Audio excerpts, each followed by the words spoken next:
جن لوگوں کو سانس کا مسئلہ ہوتا ہے، جن کو آکسیجن لگتی ہے، تو 24 گھنٹے میں اگر ایک سلنڈر چلتا ہے تو کسی سے پوچھ کے دیکھو کہ اس کا خرچہ کتنا ہے۔ 24 گھنٹے میں جو تم نے مصنوعی آکسیجن لی اس کی قیمت کیا ہے؟ اور اللہ تعالیٰ کی کھلی فضا میں جو تم سال ہا سال سے اتنی نعمتوں سے فائدہ اٹھا رہے ہو، فری آکسیجن لے رہے ہو، کبھی سوچا اس کی قیمت کیا ہے؟ فضیلت الشیخ مفتی عبداللطیف، اسلامک اسکالر، سعودی عرب کا ریاض کا رہنے والا بہت بڑا تاجر ہاسپٹل میں داخل ہوا۔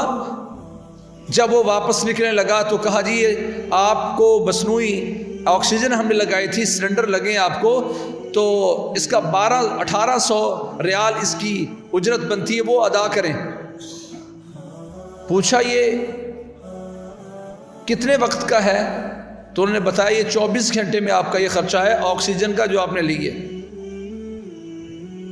جس کی قیمت کا شمار نہیں تھا، جس کے پیسوں کا اس کو خود پتہ نہیں تھا، وہی بیٹھ کر گھنٹوں روتا رہا۔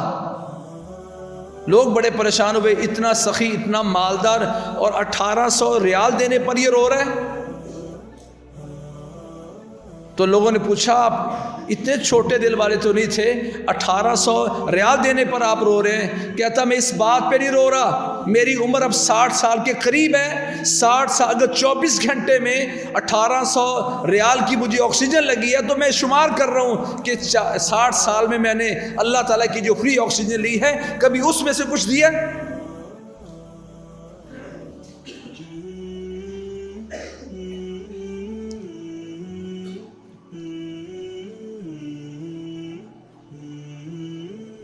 پندرہ منٹ کے لیے ہمارے گردے میں تکلیف ہو جائے، کڈنی میں پین شروع ہو گیا ہے، اس میں اللہ نہ کرے پتھری یا موو کر رہی ہے، 15 منٹ میں جان نکل جاتی ہے، اور میں سمجھتا ہوں کہ میں نے شاید زندگی میں کبھی صحت پائی نہیں، اور 15 منٹ میں مجھے احساس نہیں ہوا کہ میں 30 40 50 60 70 سالوں سے جو اتنی صحت والی زندگی لے رہا ہوں اس کی نعمت کیا ہے؟ کبھی اس کا شکریہ ادا کیا؟ آج امت ناشکری کی وجہ سے برباد ہے۔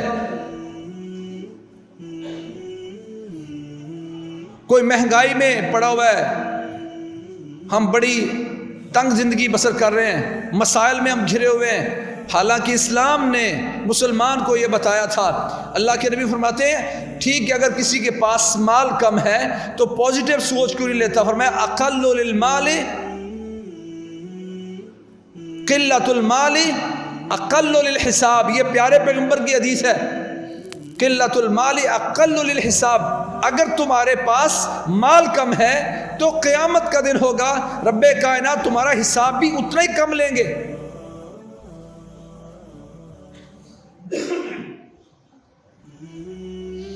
کبھی سوچا جو مسکین ہے؟ رسول اللہ صلی اللہ علیہ وسلم نے ارشاد فرمایا یہ مساکین اور فقراء عام جنتیوں سے 40 سال پہلے، کچھ روایتوں میں آتا ہے 50 سال، 40 سال پہلے جا کر جنت میں سوئیں گے۔ داخلے کی بات نہیں ہو رہی، 500 سال پہلے جنت میں داخل ہوں گے، 40 سال سوئیں گے جنتیوں کے داخل ہونے سے پہلے۔ وہ لوگ جن کے پاس مال کم تھا، مساکین تھے پر اللہ والے تھے،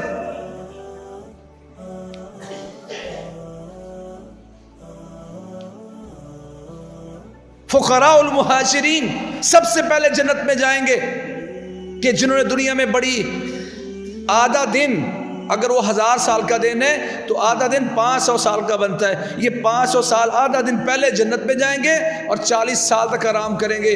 ہماری زندگیاں 40 50 60 70 سال کی ہیں، تو جس کو وہاں عام لوگوں کے داخلے سے پہلے تم نے دنیا میں محنت مزدوریاں بھی کی، فقر کی زندگی بسر کی، تم مسکین تھے پر اللہ کے لیے اس محنت مزدوری کے ساتھ اللہ کے لیے وقت پورا نکالتے رہے، نماز روزے کو وقت پورا دیا ہے۔ تمہیں عام لوگوں کے داخلے سے پہلے تمہاری تھکاوٹ کو دور کرنے کے لیے 40 سال تمہیں آرام کا موقع دیا جاتا ہے، نہ آواز آئے گی، نہ کوئی اٹھائے گا، نہ کوئی مسئلہ ہوگا۔ یہ وہ فقراء ہیں جو فقیری کی زندگی کے ساتھ ساتھ کبھی ناشکری نہیں کرتے تھے۔ قلت المال اقل الحساب، اے اغنیا تم نے دنیا میں بڑی موجیں ماری، ٹھیک ہے تم نمازی بھی تھے، روزے دار بھی تھے، پر تمہاری زندگیوں میں کتنی خوبیاں تھیں۔ سردی میں ہیٹر چلا کے بیٹھے رہتے تھے، گرمیوں میں اے سی والے کمرے میں ہوتے تھے، اور ان بیچاروں کا کیا قصور ہے؟ جی تقسیم تو میری ہے۔